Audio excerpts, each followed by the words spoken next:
Muito bom dia, saudações marabaixeiras a você neste sábado maravilhoso de 15 de maio, né? Mais uma etapa do nosso ciclo do Mar Abaixo, do nosso tradicional e secular ciclo do Mar Abaixo, né? Falando hoje com o Mar Abaixo do Laguinho, a Associação Raimundo Ladislau e também o Mar Abaixo do Pavão, em uma live que faz parte do processo hoje, né, do ciclo do Mar Abaixo, que são as rodas de conversas. Essa é mais uma etapa com a roda de conversa que teremos a temática: a importância na inserção da juventude na manutenção e difusão do Mar Abaixo nas festividades tradicionais. Esse evento tem o investimento cultural do governo do estado do Amapá e a Prefeitura Municipal de Macapá. Correto? E desde já nossos agradecimentos. E você que está chegando aí, muito bom dia. Fique com a gente, vamos bater esse papo agradável sobre o Mar Abaixo. É a segunda roda de conversa da programação do ciclo do Mar Abaixo. Isso faz parte, né, Laura, já do calendário, né, do ciclo do Mar Abaixo. Então, fique à vontade, prepare aí seu banquinho, participe, mande pergunta aí para a gente, queremos que os nossos convidados e convidadas irão responder. Então, vamos começar. Quero dar o meu bom dia, ouvir o bom dia já, nesse primeiro momento, do professor da Unifap, Marcos Vinícius, professor da gente, que a gente já fizemos outras rodas de conversa, né, professor? Ali no Museu Sacaca, também lá na casa da Tia Biló, estivemos com o link do programa também, e mais uma vez estamos aqui, bem-vindo. Quero ouvir primeiramente seu bom dia. Bom dia a todos, é um prazer estar aqui com vocês. Quero convidar também aqui, já que é ao meu lado esquerdo, né, pela ponta esquerda aqui nossa, ela que também é marabaixeira, representando hoje Marabaixo da Favela, a Juliana Souza. Bom dia, Juliana. Bom dia, Cláudio Rogério, bom dia a todos. Falar da satisfação, da alegria de estar aqui hoje, nesse momento. Aqui pela direita, Marabaixo do Laguinho, quero ouvir o bom dia dele também. Não, primeiro ali, Laura, o Alexandre Queiroz, bom dia. Primeiramente, meu particular bom dia. E o Wendel Show, que está representando aqui os monitores do Amapá Jovem, né? Bom dia, Wendel. Bom dia, meu povo. Gostaria de agradecer o convite, né, que foi feito. E vamos ficar ligadinhos aí que vem coisa boa aqui na nossa roda de conversa. Laura do Mar Abaixo, um bom dia, e já fala também da importância dessa roda de conversa, do debate, colocar a juventude nessa pauta. Bom dia, Laura. Bom dia a todos os internautas aí que estão nos acompanhando, né, para mais esse webinário aí, mais uma programação direcionada ao ciclo do Mar Abaixo. Sabemos da importância desse momento, né, dessa roda de discussão, e falar da importância, né, Cláudio Rogério, dessa juventude que futuramente, que na verdade já sustenta, né, essa manifestação maior e mais autêntica que é o Mar Abaixo dentro do estado do Amapá, e a importância deles, né, em dar continuidade a toda essa tradicionalidade. E hoje essa roda aqui, como o Wendel já falou, mencionou aí, vai ser uma roda muito proveitosa, né? Então os internautas aí, dê o CC, né, que o pessoal já fala aí, dê o CC, compartilha, comenta, né, e curte aí a nossa página, que a gente vai fazer assim uma discussão aqui bem ampla e bem gostosa aí para vocês. Professor, levar a juventude, trazer a juventude, aliás, para dentro desse debate, né, é uma pauta que é bem recente dentro. Como o senhor tem visto trazer a vinda da juventude para dentro desse debate do Mar Abaixo, de acompanhar o Mar Abaixo, de participar do Mar Abaixo hoje?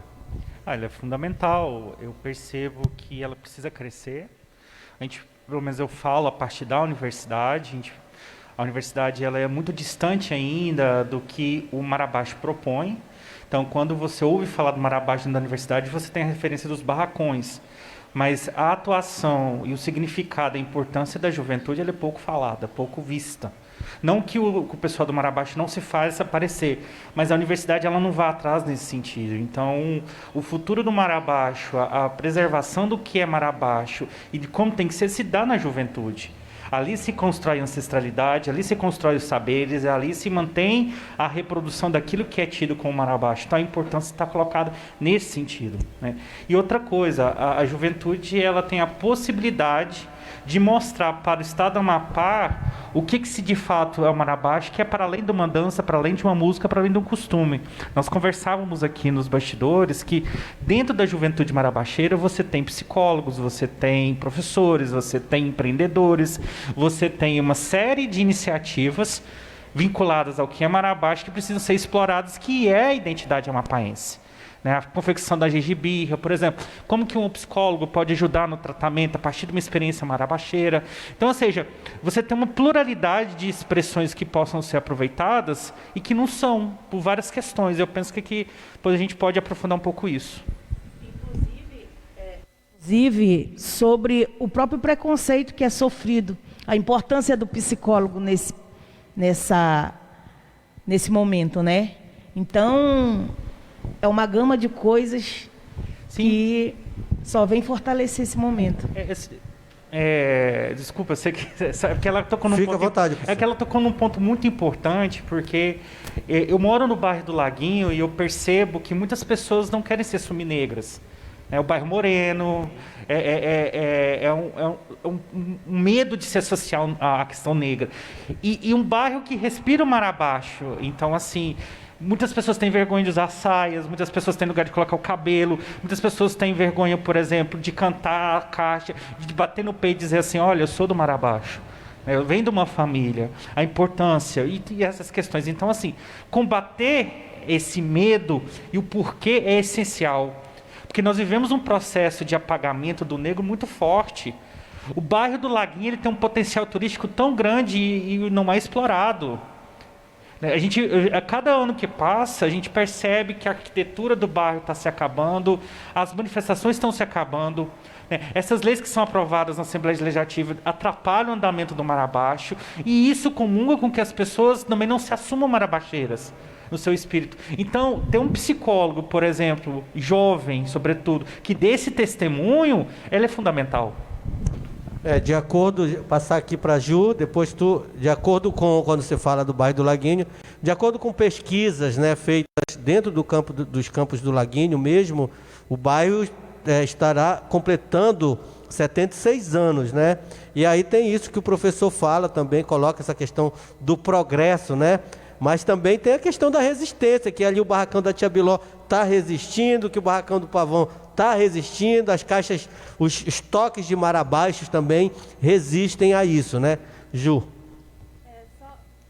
Só aproveitando o gancho, né, dessa discussão e falar assim, da juventude dentro do Marabaixo, esse preconceito, eu acho que isso, a gente está passando por um processo de desconstrução, onde a gente vive naquela sociedade que o negro sempre foi discriminado, né? O jovem em si sempre foi, o jovem negro principalmente, sempre foi visto como favelado, né? De modo pejorativo.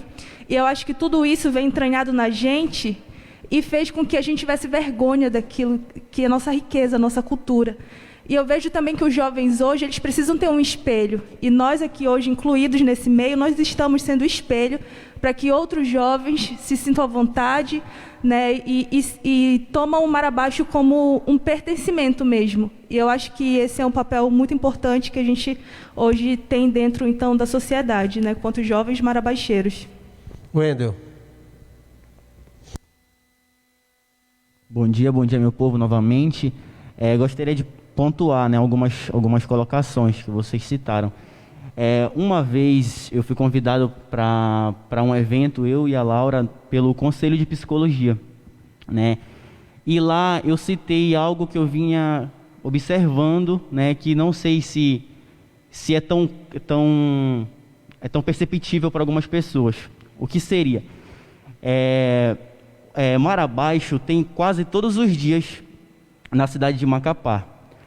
Como assim, Wendel? Antes da pandemia, né, quase todo dia em alguma escola tinha uma apresentação de Marabaixo que uma professora convida, em uma universidade, ou então é aniversário de alguém, se toca uma caixa de marabaixo no seu quintal, né? E aí, mas você vê marabaixeiros todo dia pelas ruas com suas vestes, pegando ônibus, né? Subindo nos ônibus. Não, você não vê, né? E aí, por quê? E aí ficou aquela dúvida, né? Geralmente os marabaixeiros, não são todos, mas eles levam sua roupa para se vestir no local, né? Eles não vão com a sua vestimenta, né? Eles guardam, levam na sua mochila e eles se vestem no local. E aí o porquê disso, né? Se não ocorresse, não estou aqui julgando, apontando o dedo para os marabaixeiros, né? Que inclusive eu me incluo nesse processo. Mas é uma dúvida que fica, né? Para os marabaixeiros se perguntar, né? Do porquê, o que acontece, por que será que eu levo a roupa, por que será que eu não vou vestido, né? Mesmo nesse processo de aceitação, mesmo os marabaixeiros que batem no peito e dizem, eu sou marabaixeiro, eu toco a minha caixa e etc. Mas tem esse pontinho, quando a gente vai junto, quando a gente vai de bando, que o Marabaixo da Juventude sempre foi muito convidado para esses eventos, e aí várias vezes a gente foi convidado para tocar no CCA, que é próximo à casa não é tão longe, distante da casa do Fábio. E quando a gente saía da apresentação, a gente já vinha em cortejo, ia para a casa do Fábio em cortejo. O Alexandre chegou a participar, que o Alexandre também é do grupo do Marabaixo da Juventude, né? E aí é muito bacana isso, né? E só que quando a gente está em carreira solo, quando a gente sai, que nós não moramos juntos, né? Os marabaixeiros, quando a gente vai sozinho, um exemplo para cá também, para este evento, né? Quando nós viemos, geralmente a gente se veste no local. E aí fica essa dúvida do porquê, né? Será que é o medo, né, de alguém xingar no caminho, né, ou outras coisas, né, que se identificam? E um ponto positivo... Você acha o que é, Alexandre? Wendel, você acha por que isso? Eu vejo que é um receio, né? Eu mesmo já tive esse receio e ainda tenho esse receio, né? Um receio de acontecer algo no caminho, né, de ser Eu acho que são julgamentos, né? Isso, de ser comparado com religiões de matriz africanas, que eles têm como algo negativo, né? A população tem como algo negativo. Claro que eu não acho isso algo negativo, mas pessoas que são marabaixeiros, que têm marabaixeiros que não são, que são de diversas religiões, que não conhecem a religião, e aí já engloba tudo, né? Já vem o preconceito contra as outras religiões, o preconceito contra o Marabaixo, as pessoas fazem toda uma mistura, né, junta, né, e aí tem diversas teorias sobre, né, isso, e eu acredito que é isso, é um receio de ser julgado, né, que toda pessoa, muitas pessoas têm esse receio, ou pelo corpo, ou por outras coisas, e o marabaixeiro, acredito que ele tem pela vestimenta, né, muitos, não acredito que todos, mas muitos. Beleza. O Wendel, olha, o Fábio Souza está dizendo aqui, a resistência da juventude dentro do Marabaixo ainda está muito recente. Assim, quando formos ganhando espaço, a sociedade marabaixeira observou a importância do ponto de vista do respeito à tradição. Alexandre, você também pensa da mesma maneira aí que o Wendel, ou o que é que você acha? O porquê de uma parte da juventude, de uma parte dos marabaixeiros ter esse, aspas, esse receio de andar com as vestimentas pelas ruas? Primeiramente, bom dia a todos e a todas internautas. Nos dias de hoje sofremos esse preconceito, né? De sermos achincalhados por onde passamos, nas nossas ruas e avenidas de Macapá. E também tem esse preconceito de nos compararmos, as pessoas nos compararmos com pessoas aptas à religião de matriz africana. Sabemos que nos dias de hoje teve essa grande mudança, né? Antigamente, os antigos, Deus o livre, se nós marabaixeiros jovens fizéssemos parte das rodas de Marabaixo, ai de nós se fizéssemos isso, entendeu? No sentido de que éramos chamados a atenção, tinha aquela senhora surra, os nossos avós, entendeu? Então isso para eles era uma falta de respeito muito grande. Já nos dias de hoje não. Muitos dos nossos antigos partiram, entendeu? Então, no sentido de que nós marabaixeiros jovens temos que seguir em frente, levando o legado que eles nos deixaram, entendeu? No sentido de manter os nossos ladrões, as nossas caixas rufando, entendeu? Em meio ao salão. Então, devemos, de hoje por diante, levarmos em frente isso, não ligar para o preconceito, entendeu? Erguer nossa cabeça, dizer nós somos marabaixeiros com muito orgulho, entendeu? No sentido que herdamos essa cultura, então nós vamos perpetuar daqui para frente. Beleza, Alexandre. Laura, e você, minha preta? De que maneira você percebe também esse choque, esses acontecimentos dentro da nossa sociedade? Na verdade, eu tenho uma certeza disso, né, desse impacto que nós causamos, nós marabaixeiros, quando estamos trajando as nossas vestes do Marabaixo, o impacto que se tem quando as pessoas se deparam com a gente na rua, né, é o preconceito, que é muito grande, eu sempre deixo isso bem claro, porque a gente sabe, nós marabaixeiros, nós sabemos de que forma a maior parte dessa população do estado do Amapá tem o olhar para o Marabaixo, né, que é esse olhar de preconceito mesmo, por ser uma manifestação de cortejo afro, né, de cortejo de preto, e a gente sabe dos impactos que isso causam no preconceituoso. Chamam a gente de macumbeiro, de baiano, né, de tudo e qualquer coisa que a gente está fantasiado, mas eles conseguem ter essa dificuldade em nos identificarmos como marabaixeiros e marabaixeiras desse estado. Então, eu afirmo isso por conta das minhas vivências, né, desse preconceito que é muito forte na nossa sociedade. Quando o Marabaixo foi reconhecido patrimônio material, nós vimos, fomos testemunhas das enxurradas de comentários nas redes sociais, os piores possíveis, né? Pessoas dizendo, na grande maioria, que não se sentiam e não se sentem representados por essa manifestação, que eu sempre digo da importância da cultura do Marabaixo na construção histórica, política, social e cultural do estado do Amapá, né? Mas ainda assim a gente tem a gente se depara com essas coisas, infelizmente. E aí, em 2016, eu e Meire Baracá, nós tivemos a felicidade de participar, de sermos oficineira em uma formação continuada para mais de 600 professores na Secretaria de Educação Municipal.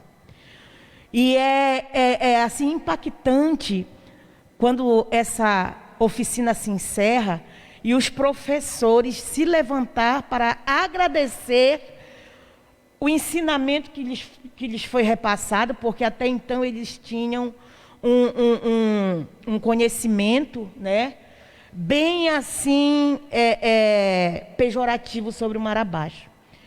E no momento da oficina a gente faz isso com muita maestria, né, de forma bem lúdica, bem pedagógica, e a gente se depara com essas perguntas, né, em especial se Marabaixo é macumba, que é o termo pejorativo que eles se direcionam à nossa maior e mais autêntica manifestação cultural desse estado.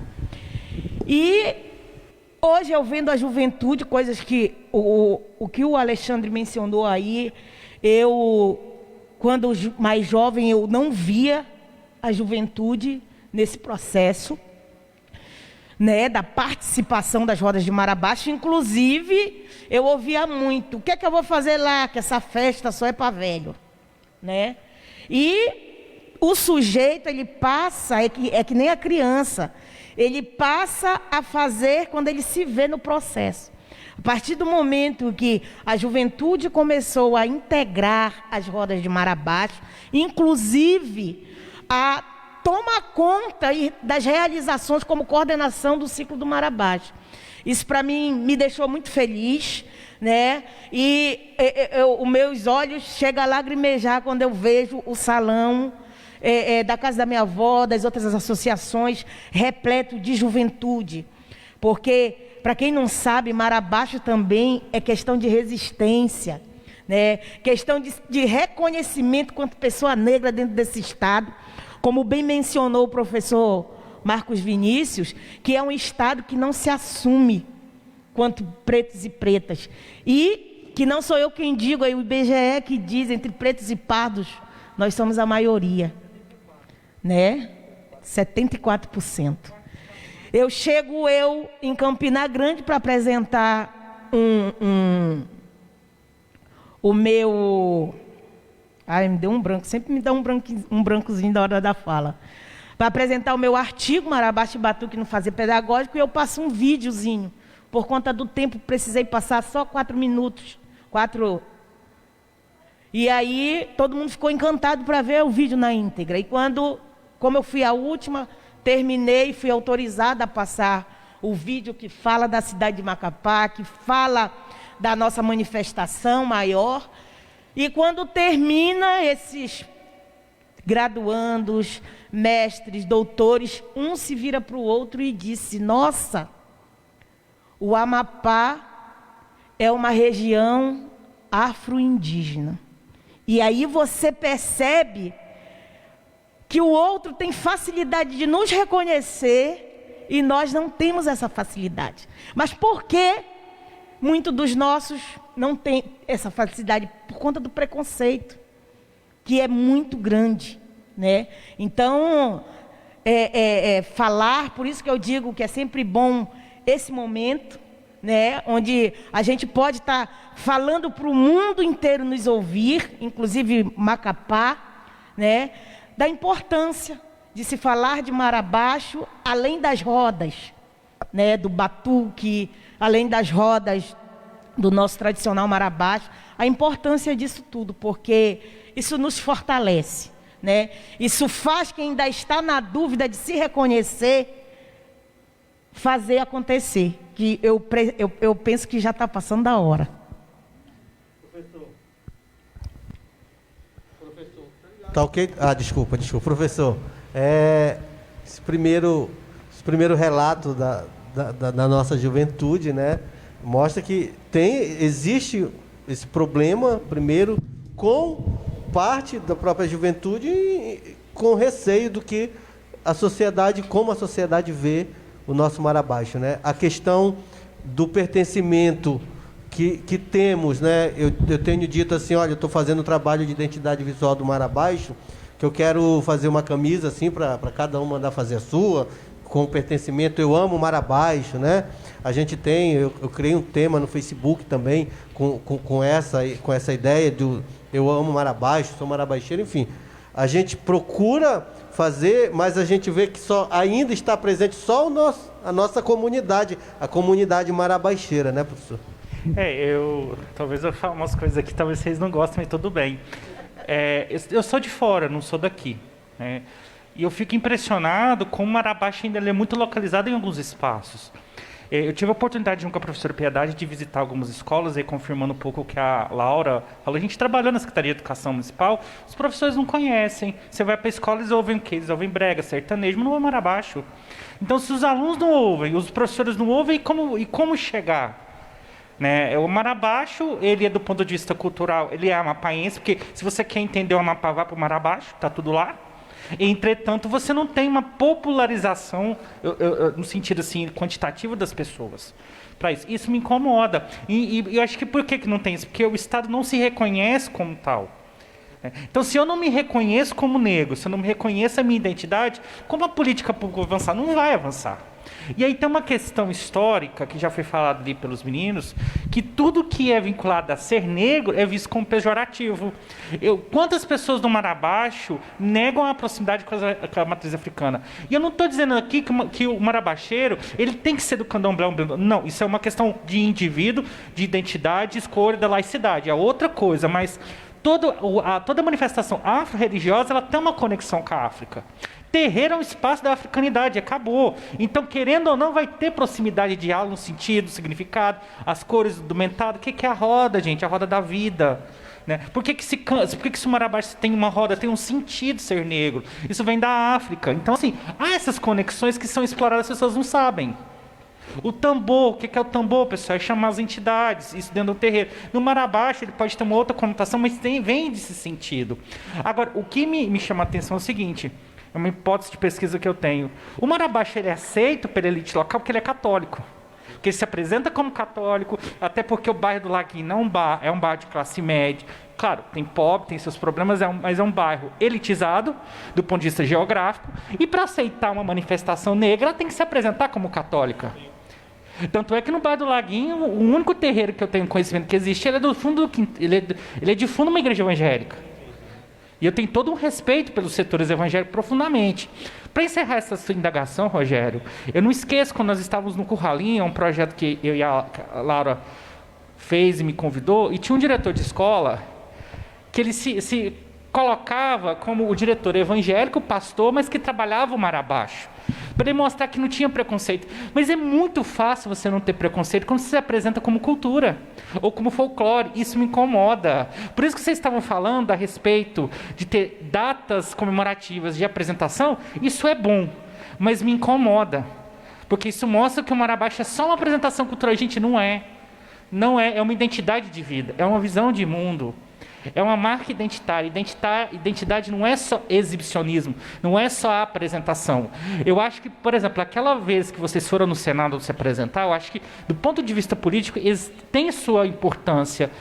Mas é usada a imagem só como apresentação. Mas, de todo modo, é um espaço que tem que ser utilizado. Por exemplo, quando chegam esses políticos que são contra a pauta negra e vai se apresentar no aeroporto, eu acho que tem que ir. Entretanto, aquilo precisa ser politizado, de uma ação política.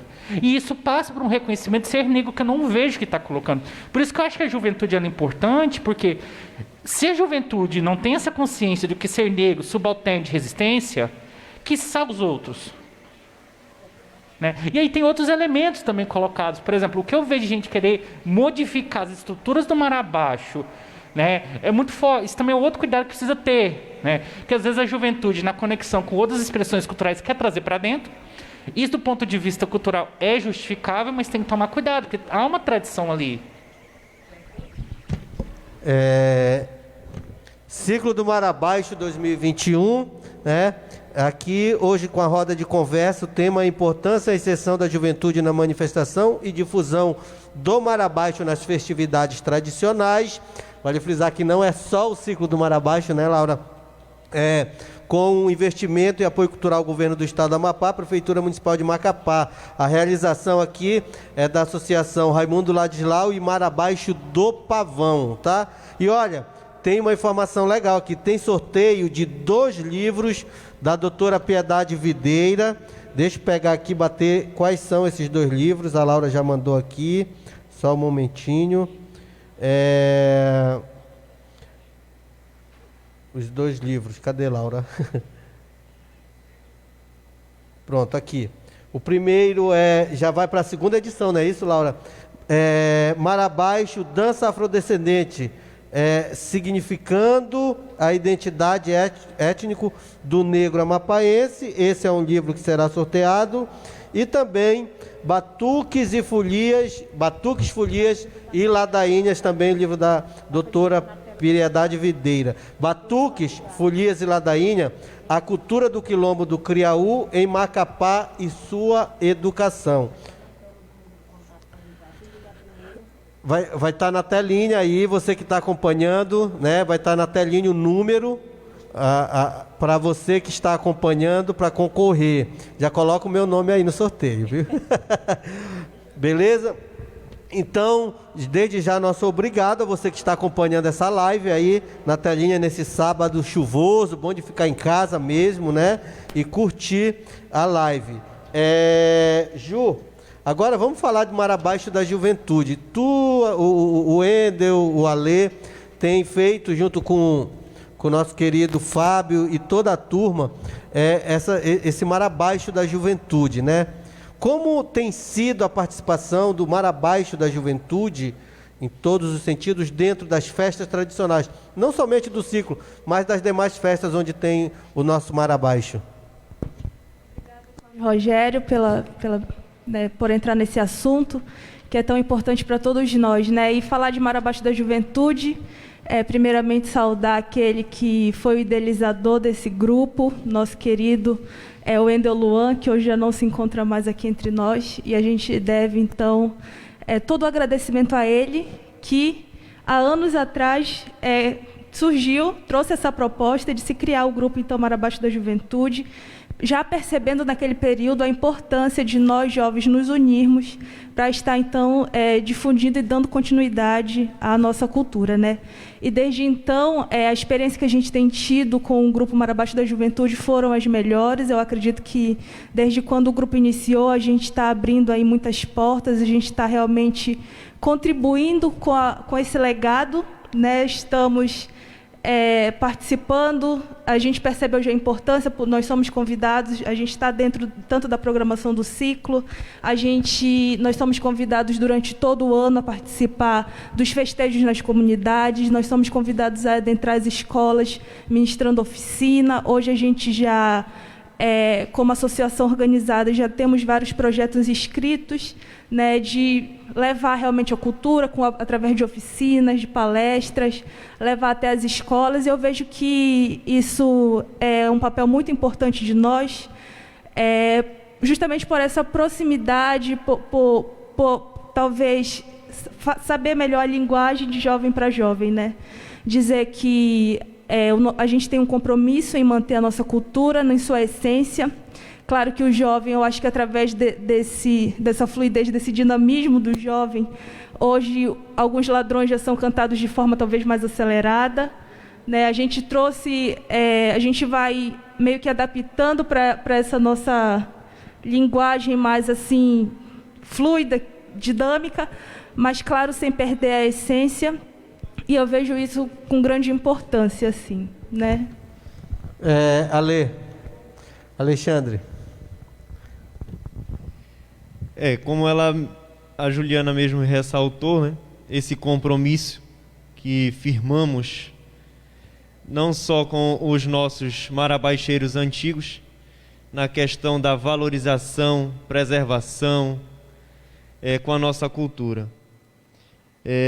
O Marabaixo da Juventude foi criado no intuito de preservarmos uma festa muito antiga e que, com o passar do tempo, ficou na história, que é a festa de São José, né? De resgatarmos aquele Marabaixo de antigamente que era feito em reverência a São José, que é o nosso padroeiro. Então, nos reunirmos para que a gente firmássemos esse compromisso de preservarmos, de fazermos as nossas pesquisas para pôr em prática, tirar do papel e pôr em prática. De conversarmos com a tia Zefa, que hoje ela está com 105 anos e é uma biblioteca viva. Sabe muito sobre a nossa cultura, sabe muito sobre a nossa história mapaense, né? Desde da chegada dos primeiros governantes à nossa capital e com a vivência que ela teve com a família dela, né? Wendel. Cláudio, o Marabaixo da Juventude, ele teve uma importância gigante para mim, pois eu sou do Igarapé do Lago, né? E eu não tinha esse convívio com o ciclo do Marabaixo, né? A minha vivência era nas festividades do Igarapé do Lago. Então, quando eu fui convidado pelos meninos a participar, né? E quando eu tive esse contato com o Alexandre, e com o Fábio, que já conheciam muito das vivências das comunidades, né, do Curiaú e de outras comunidades que eles já eram convidados, inclusive para rezar a ladainha, eu achei isso muito interessante, porque lá no Igarapé do Lago estava precisando dessas oficinas específicas de ladainha, para suprir a necessidade do seu Pedro Lau, quando o seu Pedro Lau ficar doente, quando acontece algo com o seu Pedro Lau. Então, eu aprendi parte da ladainha com eles, né? Não exatamente em oficinas específicas, mas vendo eles rezarem. Mas é claro que aqui Macapá é um ritmo, Curiaú é outro ritmo, né? A forma de rezar a ladainha, e no Igarapé do Lago é outro. Mas só o de saber a letra, né, que ela é rezada em latim, né, acompanhar, e aí o Fábio, eu dialoguei isso com o Fábio, e aí o Fábio criou um livrinho, né, e aí a gente andava com esses livrinhos em todas as ladainhas, que era feito de São José, que a gente faz as ladainhas mensais. E aí, através desse livrinho, não só eu, como a maioria dos participantes do grupo foram criando essa intimidade com a ladainha. E eu achei isso muito, muito interessante, que era algo muito distante para mim. Eu acreditava que eu nunca ia conseguir gravar a parte da ladainha, saber rezar, saber por onde ia. E isso foi muito interessante mesmo. E ainda se precisa reforçar mais, porque, um exemplo, eu sei parte da ladainha, mas eu ainda não me encorajo para conduzir uma. Principalmente ali na frente do seu Pedro Lau, na frente dos mais antigos, eu ia pegar logo um cascudão deles, tá errado essa parte. Mas eu vou então ir para a pedra. Mas eu achei muito interessante. E a partir do Marabaixo da Juventude, eu criei esse laço mais forte com o ciclo do Marabaixo e participei mais ativamente do ciclo do Marabaixo, que nesse momento estava meio que em falta de cacheiros, que eram as mesmas pessoas que sempre estavam mantendo. E aí a gente viu essa necessidade também da gente puxar essa responsabilidade para a gente. Opa, hoje tem que amanhecer, hoje tem que aguentar o rojão, hoje a gente vai, bora revezar, fulano senta. É meio que algo programado, mas é algo natural também, né? O fulano está cansado, bora trocar. E assim foi. E aí a gente foi tendo essa troca das comunidades também, quando os grupos do Maruanum são convidados para vir, para participar do ciclo do Marabaixo, essa troca dos cacheiros, dos mais antigos, né? Já pensou eu tocar do lado do seu Eneidino, tocar do lado da dona Zé Libório? Uma honra gigante, né? Poder ser essa troca de informações. E foi o Marabaixo da Juventude que me proporcionou isso. Apesar que isso poderia ter partido de mim, né? Também vim, mas eu tinha esse receio, eu não sabia onde era, eu era muito novo, não tinha como me locomover. E o Marabaixo da Juventude proporcionou isso, e até hoje, quando eu vejo que tem atividade do ciclo, eu tô lá. Cláudia, já se me permite, eu gostaria de aproveitar esse gancho também para dizer, né, que por muito tempo os marabaixeiros, eles eram, como já foi mencionado aqui pelo professor, pela Laura, nós éramos vistos só como aqueles que estavam ali tocando suas caixas em um círculo, entoando o canto, né? E ali as dançadeiras de Marabaixo. Então, o Marabaixo era só aquela apresentação. Era algo que era chamado, que era convidado para estar nos eventos, mas só para fazer aquela participação, então, ali, artística, né? E eu acho, a fala do Wendel me trouxe essa reflexão, que dentro do Marabaixo da Juventude, a gente prima, então, em conhecer nossa essência, o nosso papel dentro da sociedade, que deixa de ser só em estar nos lugares para fazer uma apresentação artística.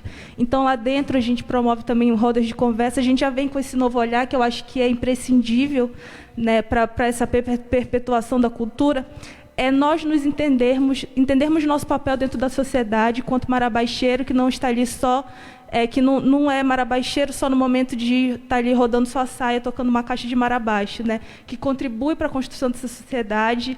A gente vem trazendo essas reflexões dentro da juventude.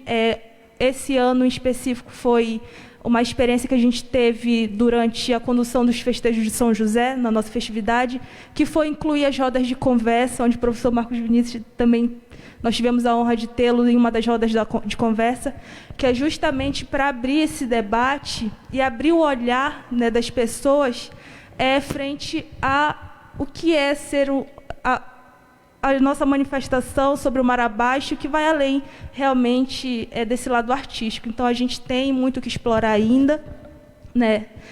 E realmente lá dentro a gente tem essas vivências e nós vamos ser, cada um lá em sua comunidade, em seu bairro, a gente então vai estar ali sendo a pessoa que vai estar então levando, né, esses conhecimentos e podendo debater dentro do seu bairro, e para que então o Mar Abaixo tome essa grandiosidade, esse reconhecimento e seja difundido, deixe de ser somente focal, como o próprio professor falou já. E é o que a gente mais espera, né? Que ele seja visto e seja apropriado por pessoas em sua totalidade, dentro do nosso estado mesmo. E isso foi muito interessante, só um momentinho, Cláudio, isso foi muito interessante também para a gente começar a compartilhar essas vivências por escrito, com produções acadêmicas, né? Como o Fábio já compartilha essa vivência dele, eu também, o meu projeto de TCC, né? Que eu já apresentei, já sou formado. O tema do meu TCC era a transição do quilombola para um ambiente não quilombola e os impactos na saúde mental, que era justamente que o quilombola, para ele ingressar na academia, né, ele precisa sair do seu quilombo, ele precisa sair desse seu ambiente primário. Então foi justamente essa transição que eu tentei relatar e tentei compartilhar essa vivência, que foi uma vivência minha também. E aí o Fábio também trouxe a vivência dele, né, não me recordo qual foi o tema dele em específico. E dentro do Mar Abaixo, né? Ele explorou nós do Mar Abaixo da juventude. Isso, exatamente. E também depois eu fui saber, nesse dia que eu compartilhei essa mesa com a Laura, que a Laura já fazia esse trabalho e a Laura já adentrava as escolas também.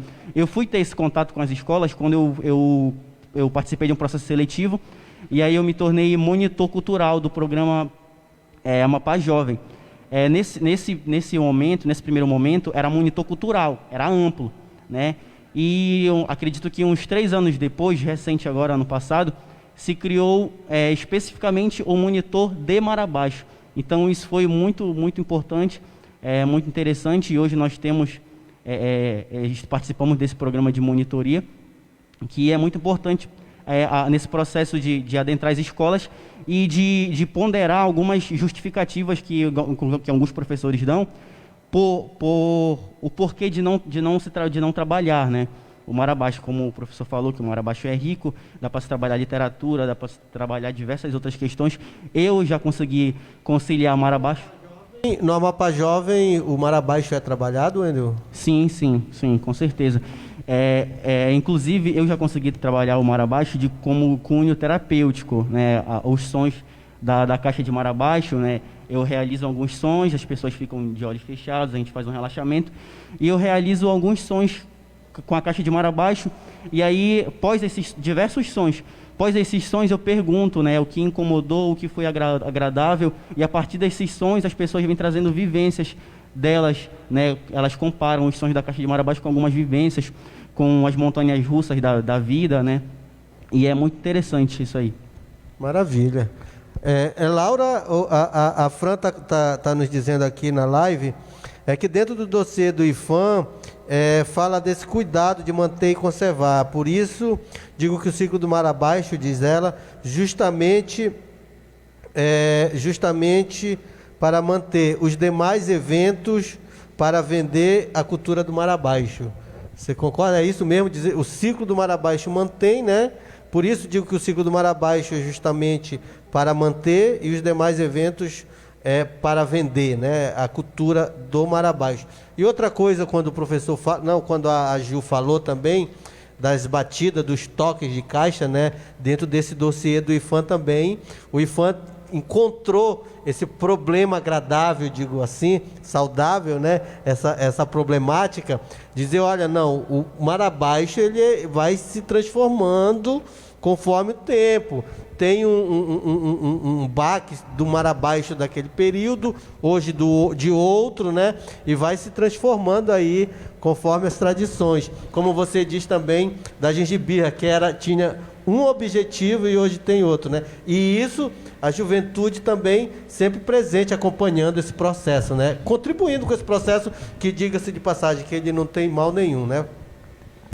Exatamente, Cláudio Rogério, foi muito assim, muito maravilhoso a pergunta da Fran, né? Essa pergunta dela e a sua colocação. Eu, em particular, eu tenho assim uma preocupação muito grande, né? Só num ponto, quando essa juventude ela vem para dentro das rodas, porque a gente não tem uma outra forma de ver. A gente precisa se preocupar com as vaidades que esse jovem traz, porque a gente sabe que isso destaca, isso dá visibilidade. Então vem com esse jovem a ânsia de mostrar algo diferente, né? Fazer com que essa manifestação ela seja olhada por mais pessoas. Mas como já tive uma conversa com o Adelso, né? O Adelso Preto, que ele fala que nós podemos sim, né, estar fazendo de uma outra forma, porém nós não podemos perder essa essência do natural, do tradicional, né? Que de qualquer forma nos serve de base. Né? Então são coisas que eu me preocupo muito. Todas as vezes que eu me deparo com algo dentro da cultura do Marabás, e aí vem o IFAM que faz essa salvaguarda.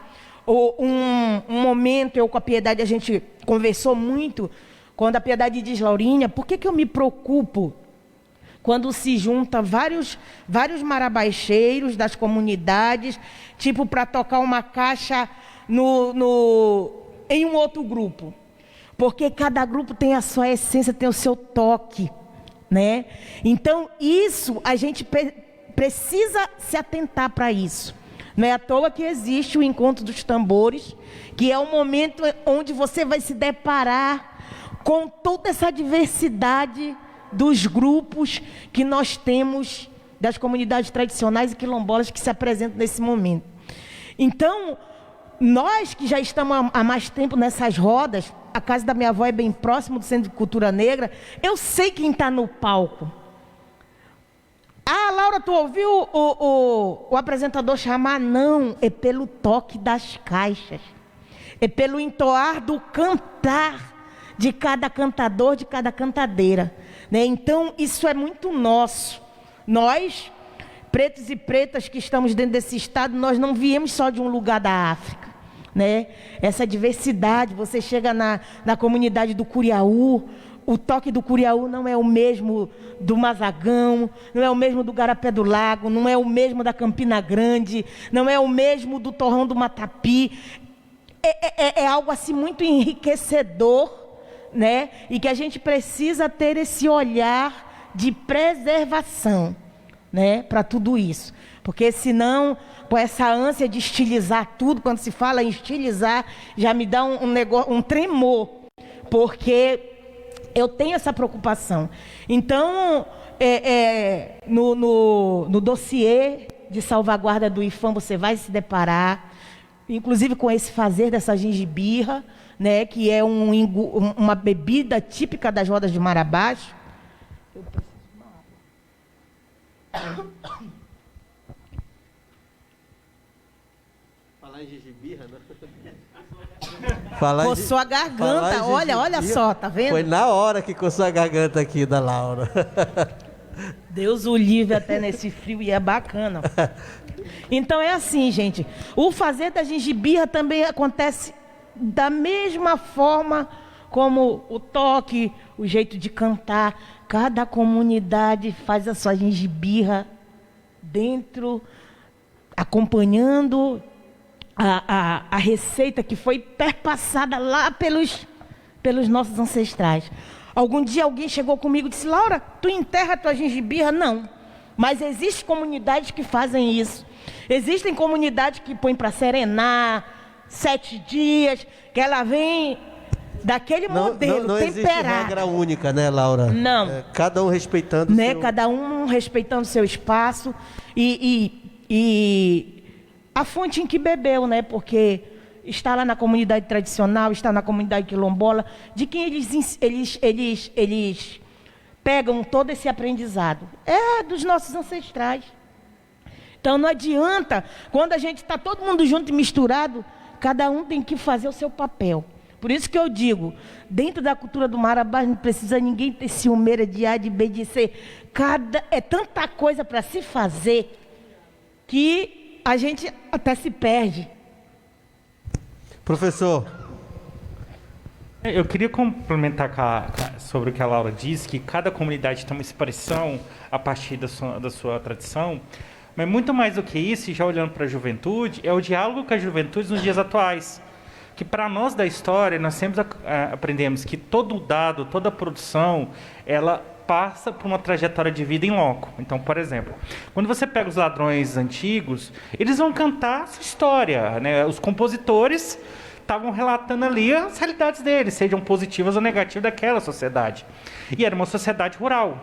Hoje nós estamos numa sociedade urbana. O Marabaixo está nessa questão urbana. Os jovens vão, então, colocar o ponto de vista, os problemas a partir desta sociedade. O racismo enfrentado lá tem uma outra configuração atualmente. Os desafios dos marabaixeiros hoje são... E aí os ladrões da juventude são necessários e primordiais para dizer o que essa juventude pensa nos dias atuais. O que eu estou querendo dizer? Que sociedade é essa que esses marabaixeiros se traduzem no toque da caixa, nas letras e nas canções? Isso é muito interessante. A percepção dos jovens marabaixeiros a partir da sua própria produção no fazer marabaixeiro. E ali você tem um sentido de vida. Ali você tem uma perspectiva. Inclusive, até para identificar se eu vejo o marabaixo como cultura, como folclore, como visão de mundo, né, se eu me reconheço. Ou seja, ali eu discuto que sociedade é essa a partir da minha visão. Então, eu penso que a universidade ela pode ajudar vocês nisso. No Marabaixo é assim, cada canto tem sua história, cada quilombo tem seu jeito e cada preto tem sua prosa. Eu tentei retratar isso em uma composição minha com meu primo Marcos Paz. E um ladrão de Marabaixo campeão de um festival, né? Feito exclusivamente pela juventude, posso dizer assim, né, cara? Então, tudo a ver também essa cantiga, esse ladrão de Marabaixo aqui dentro desse debate, né, Gil? Rogério, ainda agora o professor Marcos indagou se essa juventude tem composições, né? E eu vejo que essa juventude vem se apropriando muito bem do que é seu, retratando realmente nossas vivências. Falando desse assunto, eu me lembrei agora, eu acho que é importante a gente trazer também para o debate, aquele projeto iniciado pela Nação Marabaixeira, conduzida pelo Carlos Peru, né, que eu acho que foi também um projeto muito importante para o aumento do reconhecimento, da valorização do Marabaixo dentro das escolas e entre os jovens, né? Então, foi um projeto que levou o Marabaixo aí para dentro das escolas, trabalhado junto com os professores, com os alunos, né? Partiu inicialmente das oficinas, mostrando para esses alunos o que seria, então, o Marabaixo em sua essência, e, a partir disso, eles tiveram uma segunda etapa, que foi justamente de criar ladrões e, posteriormente, apresentar suas composições em um grande festival, né? E eu acho que isso já veio acontecendo, eu acredito que em três anos. 3 edições. 3 edições, sim, né? Onde esses alunos puderam, então, ter contato real e fazer, né, essa produção voltada para o Marabaixo. E lá, daí surgem muitas histórias. Eu posso lembrar aqui uma em que uma aluna que foi, então, entoar o canto, defender a música, né? Ela era da religião evangélica. E houve, inicialmente, uma resistência dos pais, né, em deixar essa aluna, então, cantar o Ladrão de Marabaixo, criado por seu grupo. E aí, a partir desse conhecimento, a partir de entender todo o processo, os pais, então, deixaram essa aluna, ficou super feliz em estar, então, ali defendendo, e começaram a enxergar o Marabaixo de uma outra forma, né, sem preconceito, que é isso que a gente quer. E eu achei muito interessante, muito importante, essa forma de trazer a juventude, então, para dentro da nossa cultura. Um ponto muito importante também desse projeto é deixar registrado as músicas em CD, porque é uma dificuldade que os professores dizem que eles têm de entrar em contato com as nossas músicas, com as criações, né, com as letras do Marabaixo. E aí, esse projeto também faz ligação com a Dona Esmeraldina, que a Dona Esmeraldina ela trabalha literatura.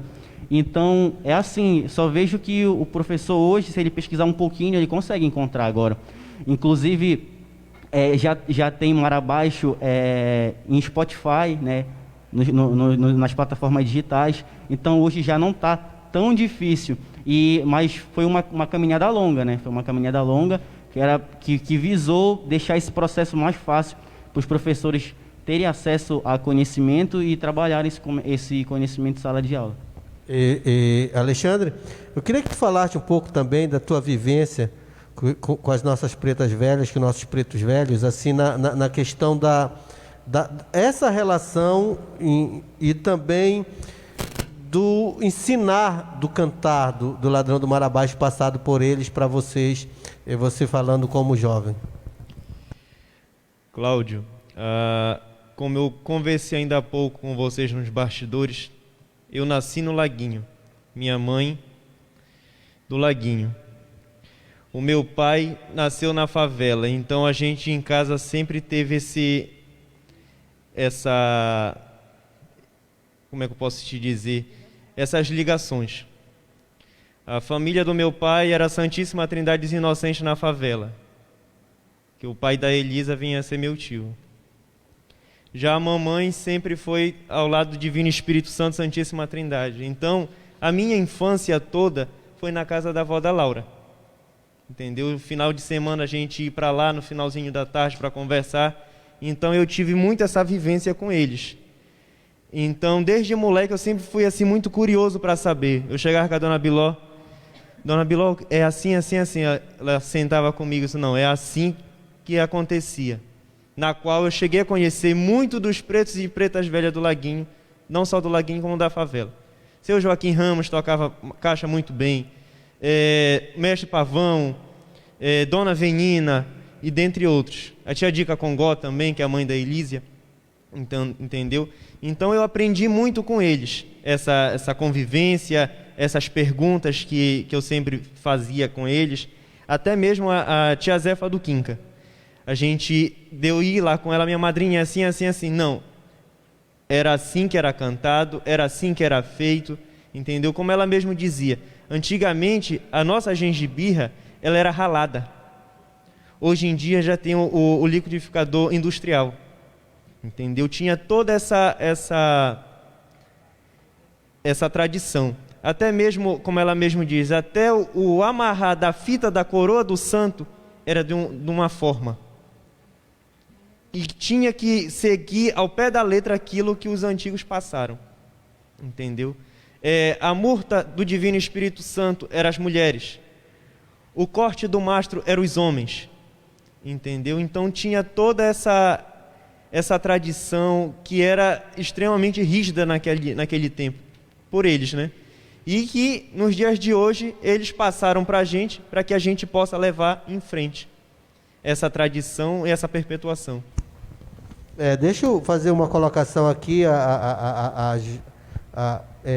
O Lucas Silva está dizendo aqui, vocês falaram a respeito do festival de Marabaixo nas escolas, ele está colocando, inclusive, no último Cantando Marabaixo nas escolas, teve uma escola campeã na qual o aluno que estava cantando era evangélico. Olha só, que bacana, né, Laura, isso aí? Exatamente, Rogério. Do Porto Grande, só pra o Alexandre fazendo aqui agora esse momento de relembrar, né, com quem a gente aprende tudo isso, com quem a gente bebe nessa fonte gostosa pra caramba, que quando eu falo, eu me emociono, porque eu fui a neta mais velha, né, e acompanhei desde sempre esse momento na casa do meu bisavô Julião, hoje a casa da minha avó Benedita Guilherme Ramos, a tia Biló. E quando se fala desse Marabaixo que vai para as escolas, Francisca da Trindade e tia Venina, ela já fazia isso lá no Princesa Isabel, né? Portanto, quando eu falo do preconceito que assola a nossa sociedade amapaense, ninguém via, ninguém, na verdade, queria ver. Porque o que a gente se depara com muita coisa dentro do Marabaixo, eu ouvi muito, quando o IFAM torna o Marabás como patrimônio imaterial brasileiro, eu ouvi alguns rumores nos bastidores. Agora o Marabás pegou um boom. Agora o Marabás apareceu, mas o Marabás sempre esteve. Infelizmente, os preconceituosos que não querem ver a importância de tudo isso, de inclusive estar no chão da sala de aula, né? Para se trabalhar as relações étnico-raciais, né? Trabalhar a Lei 10.639, que já é uma lei que alcançou a maioridade, e infelizmente existem professores dentro do nosso estado que eles não sabem nem para que serve a lei, né? E aí fica bem difícil você trabalhar tudo isso. E aí vem Venina, né? Depois Mestra Venina, depois nós nos deparamos com a Secretaria de Educação já ali timidamente pegando os marabaixeiros. Lembro que foi vovó, Tia Biló, mestre Pavão para dentro da sala de aula.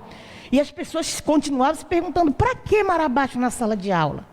E olha aí o quão raso essas pessoas são, né, de entender a importância que a cultura faz na vida do ser humano. Não é na vida do brasileiro, não é na vida do amapaense, é na vida do ser humano.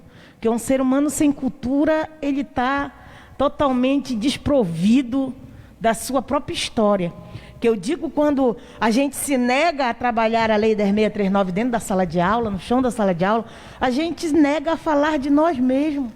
Porque quando tu vai pautar esses assuntos, como já disse o professor Marcos Vinícius, deixar de falar de Marabás é deixar de falar de nós, de negar a nossa história. Então, tudo isso é muito importante, né? Aí lá em 82, Balé da Una, onde eu fiz parte, junto com a Piedade, que era coordenadora, um projeto, eu lembro, projeto Pé na Estrada, que era quem coordenava era o Daniel do teatro. Nós saíamos daqui de Macapá para os municípios toda sexta-feira, 4 horas da tarde. Lembro que o nosso ponto de encontro do povo do Laguinho era na frente da igreja São Benedito. E quando a gente chega nas escolas municipais, dos municípios de Macapá, que é hoje um trabalho que o IFAM também está fazendo, né? As pessoas perguntavam, o que é um marabaixo? Né? Porque até então a gente ia para fazer a apresentação artística. Mas o que é? Como é que a gente vai falar disso? Pá, a Piedade me pega, Laurinha, é tu. Como eu vou fazer isso? No primeira vez eu tremi que nem vara verde. Né? Como que eu vou falar disso? E hoje nós ainda se deparamos com pessoas dentro das rodas que não estão preparadas para falar disso. Não estão preparados para estar nessa roda aqui. E, gente, eu sempre digo, já passou da hora, né? Principalmente os marabaixeiros, nós precisamos saber explicar a importância dessa manifestação para nós, para a nossa construção como indivíduo, preto e preta nessa sociedade amapaense, né? Então, tudo isso é muito maravilhoso. E o Marabaixo está no chão da sala de aula, é importantíssimo, né? Principalmente no estado do Amapá. É a cultura mãe, não queira quem goste, quem não goste, né? Que eu digo, não quer gostar de boa, mas respeita, né? Porque se tu não te sente representado por ela, o problema é teu, mas que a cultura está aí, uma cultura maravilhosa, grandiosa, rica, né? Que eu tenho certeza que foi o de melhor que os nossos ancestrais nos deixaram, foi a cultura do Marabaixo. É, isso aí. Olha, Ciclo do Marabaixo 2021. Hoje a realização é da Associação Raimundo Ladislau, com o investimento cultural do Governo do Estado do Amapá, Prefeitura Municipal de Macapá. Lembrando que tem 2 livros a serem sorteados, né? Mandem mensagem, já está aí na tela, Gileno. O número, o contato já aí na telinha para você. Quem ligar primeiro para esse número leva. Ou seja, 2 ligações, né, Valde?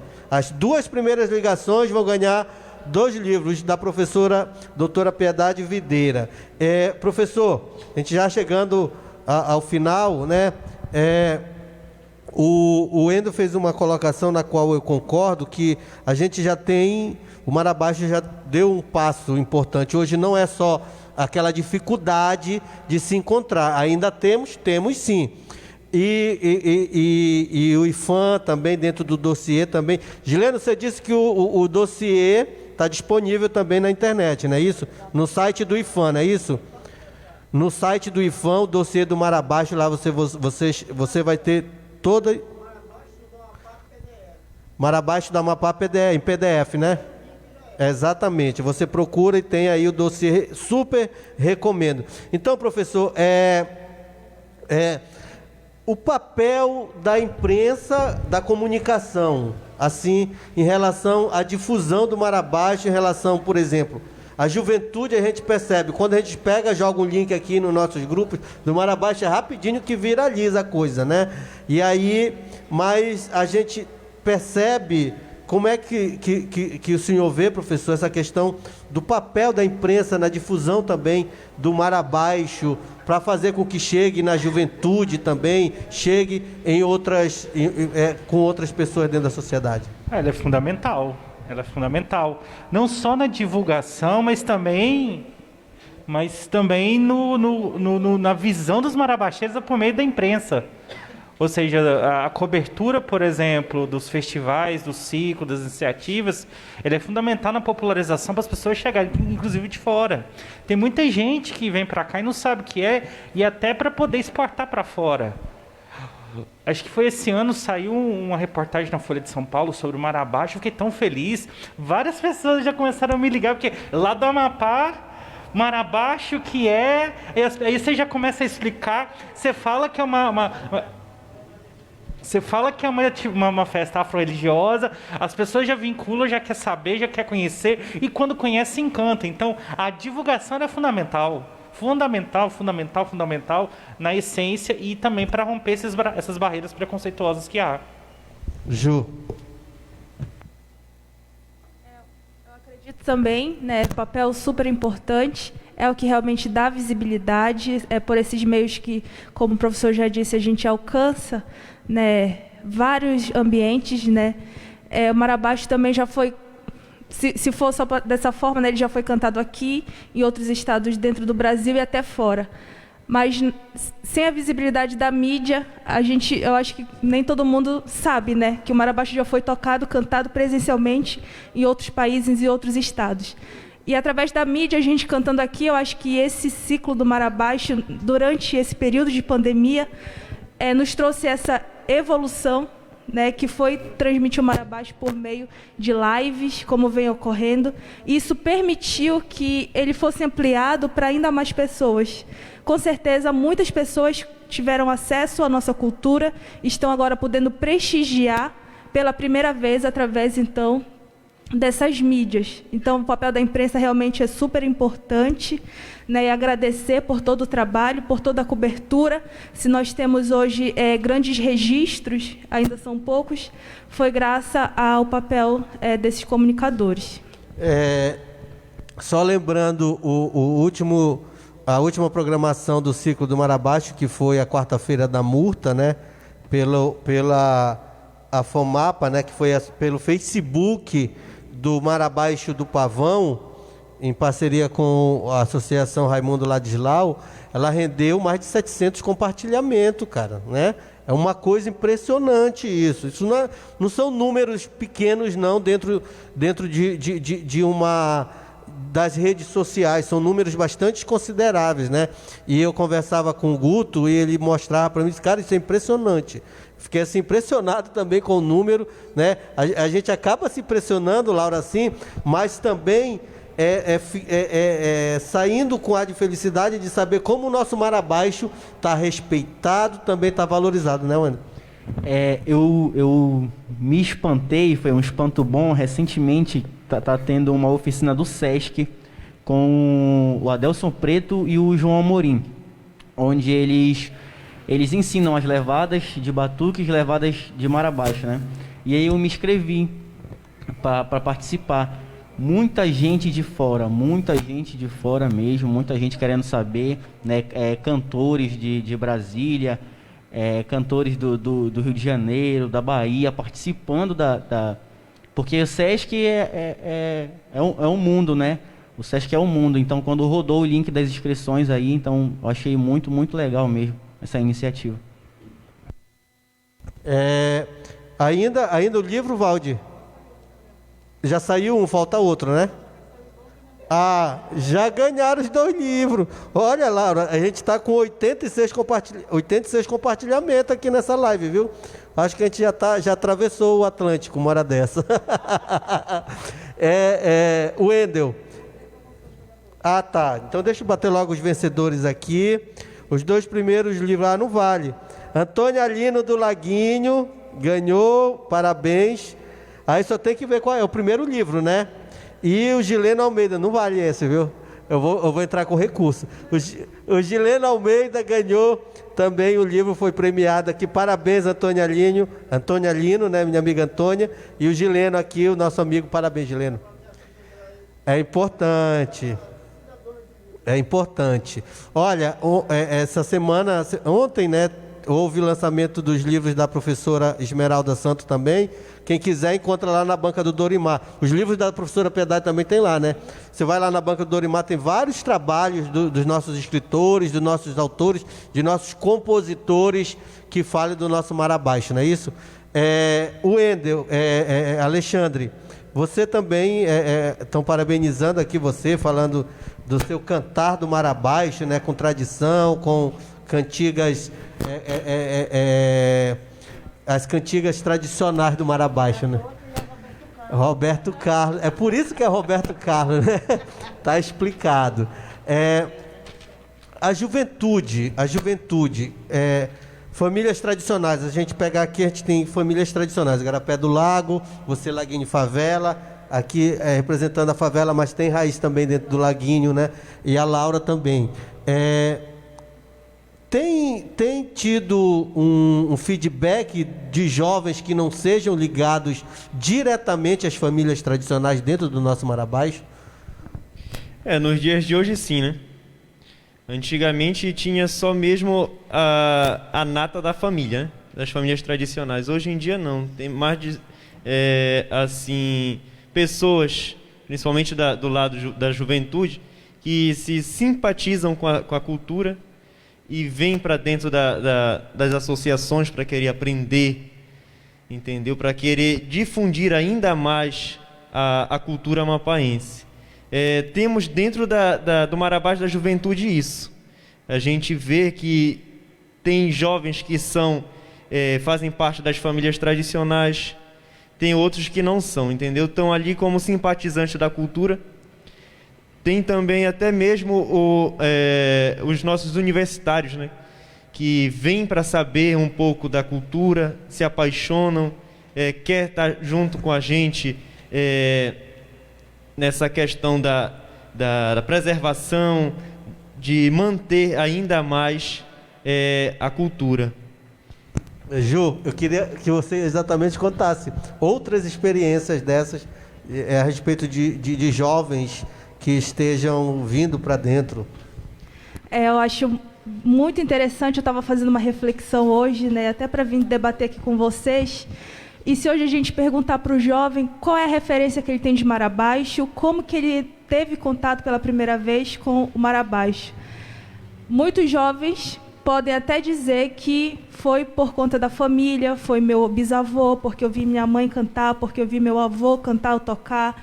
Minha mãe era dançadeira, e eu fico muito feliz hoje de saber que se a gente fizer essa pergunta para outros jovens, eles terão outras referências, não só que teve contato a partir da família, mas, por exemplo, eu tive contato na escola, eu tive contato através de um trabalho acadêmico que eu tive que desenvolver, ou eu tive contato na praça, ou eu tive contato em outros espaços, né? Então, a referência que ele tem de Mar Abaixo hoje já não é só de pertencimento que foi cultuado pelas famílias. E isso mostra justamente que o Mar Abaixo está se ampliando, né? Então, hoje a gente vê muitos jovens e a gente percebe o interesse deles em conhecer e aprender. Realmente, quem tem contato com o professor Marcos Vinícius falou, se encanta. As pessoas de fora valorizam muito nossa cultura. E a gente percebe hoje jovens acadêmicos, né, e que estão hoje buscando conhecer, que tiveram o primeiro contato sendo provocado talvez por um trabalho de escola, realmente, da academia, lá da universidade, mas que a partir desse contato eles se encantam. Hoje eu conheço, teve uma moça que me procurou, ela era de jornalismo lá da Unifap, que ela inicialmente nos procurou para fazer um trabalho, né, com essa temática do Mar Abaixo lá dentro da universidade. E hoje, para além desse trabalho, ela já participa das rodas, quando tem ladainhas, que em louvor a São José, que o Mar Abaixo da Juventude promove mensalmente. É assim que pode, ela estar nas rodas, trouxe novos amigos para estar participando, então ultrapassou aquele elo de somente um trabalho, né? Então os jovens vão se apropriando e a gente vai conseguindo somar, né? Professor, dentro da Unifap, dentro da universidade, a juventude está muito distante do Mar Abaixo, como é que é visto por lá? Muito, bastante. Infelizmente, né? Infelizmente, mas há avanços, há avanços. Só que tem duas coisas, assim, eu acredito que a questão educacional, como a Laura frisa muito a questão do ensino básico, eu falo muito a partir da universidade, que é o que eu trabalho. Primeira coisa, a universidade ela não tem hoje um compromisso com o Mar Abaixo do ponto de vista da educação, infelizmente, não tem. São iniciativas pontuais de alguns professores que entendem a importância, seja por conta da sua identidade ou por causa do campo do trabalho. Eu vim estudar Mar Abaixo porque é uma festa religiosa e eu trabalho com religião. Então, meu interesse acadêmico se dá por aí. E minha paixão também vai nascendo aí. A professora Piedade, também pela pesquisa, porque isso atravessa toda a vida particular dela. Então, assim, do ponto de vista da universidade, eu acho que há necessidade, e aí talvez até a juventude pode provocar isso, dos cursos de graduação terem o debate do Mar Abaixo a partir das áreas. Uma disciplina, um tema transversal, alguma coisa nesse sentido. Acho que pode ser uma iniciativa. O segundo ponto, nós precisaríamos mapear o que está sendo estudado sobre o Mar Abaixo, o que já foi e o que está em andamento. Se a gente for fazer um levantamento dentro da universidade, eu acredito que deve ter várias iniciativas. Dessa do jornalismo, tem alguns alunos, os outros que a gente não sabe, para levantar e sistematizar esse conhecimento que é extremamente importante. Não só da Unifap, eu penso que em geral, deve ter várias, não é a EAP, universidades particulares deve ter, né, essas iniciativas, né, nesse contexto. Né? E o terceiro é incentivar essa juventude que vem em andamento, ao adentrar dentro da universidade, eles pesquisarem o Mar Abaixo. Isso tem que ser uma fala de vocês, a juventude, que está aí colocado. Iniciativas como essa, a gente estava conversando aqui, aquele link da fisioterapia, por exemplo, que é possível. E é possível. E uma coisa que eu falo para os meus alunos, que me procuram para pesquisar, vamos problematizar, pesquisar a partir da sua trajetória de vida, porque é mais fácil. Não é mais fácil a arte da pesquisa, mas o encantamento, o entendimento e a compreensão ela é mais fácil.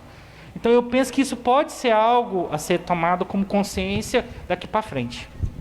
Essa reflexão, sim. Eu só queria ressaltar uma pequena colocação também. Na quarta-feira da Murta, do Divino Espírito Santo, no Laguinho, teve um casal que me procurou, eu e a Naira, para saber mais sobre a cultura, que gostou bastante das apresentações, de todas as associações. Também ressaltou um pouco, falou um pouco também, que ele gostou, juntamente com ela, da questão da ladainha em latim, ao Divino Espírito Santo e à Santíssima Trindade, e também acrescentou a questão da gengibirra, que ele nunca passou pela cabeça dele e dela também que teria essa bebida tradicional nas nossas rodas de Mar Abaixo. Como ele e ela falaram, que eles queriam e que querem se fazer mais presente das rodas de Mar Abaixo. Sabemos que estamos vivendo nesse período da pandemia que não está sendo fácil para ninguém, né? Mas que a gente fez esse convite para que eles pudessem adentrar os nossos barracões para saber ainda mais sobre a nossa cultura. Maravilha, convite feito então, né? Gente, tudo que é bom dura pouco, olha, tô vendo, igual... Mas obrigado, a gente quer agradecer. Wendel, eu queria ouvir tuas considerações finais também, te agradecer também, obrigado, parceiro.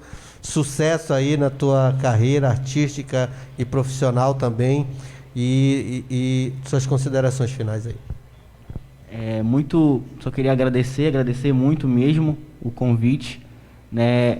Para mim é uma honra mesmo estar aqui nessa roda, e foi até um puxão de orelha, uma fala da Laura, que ela diz que a gente precisa assumir esse papel de estar nesses espaços, né? Que eu recebo muitos convites para estar nesses espaços, mas às vezes eu faço uma reflexão se eu estou preparado para estar nesses espaços. E quando eu sou convidado e tem outras pessoas do movimento no espaço, eu me sinto mais à vontade. Geralmente, quando eu não é só eu do movimento Marabaixo, eu não me sinto tão à vontade em ir, né? Eu tenho alguns receios. Mas se aprofundar mais, né? Pontuar o que é importante ser falado. Se apropriar mais. Se apropriar também, né? mais e participar. Porque se a gente não for, né? Será que eles vão ter acesso a outra pessoa para ir, né? Às vezes tem pessoas, né? Mas não sei se eles conhecem, né, essas pessoas, e aí tem que se apropriar e ir mesmo para a divulgação. E eu gostaria de agradecer novamente o espaço aqui, muito bom mesmo, muito importante. Obrigado, Wendel. Alexandre, tuas considerações finais, mais uma vez obrigado, satisfação bater esse papo contigo, cara, tudo de bom. Obrigado pelo convite que a Laura, juntamente com as associações, me fizeram para me fazer presente, para contar mais sobre essa vivência que eu tive durante esses anos todos, desde a infância, da juventude. Então, desde já eu agradeço e podem contar comigo sempre, não só o Laguinho, como a favela também, estou sempre à disposição para compartilhar e ajudar nessa questão da preservação da nossa cultura. Maravilha. Professor, olha, daqui a pouco tem oficina, né? Oficina de Marabaixo, é isso? Não sai daí não, que vai ter um curso, uma oficina de percussão, é isso? De confecção de caixa de Marabaixo. Maravilha, não sai daí, fica aí que daqui a pouco vai ter.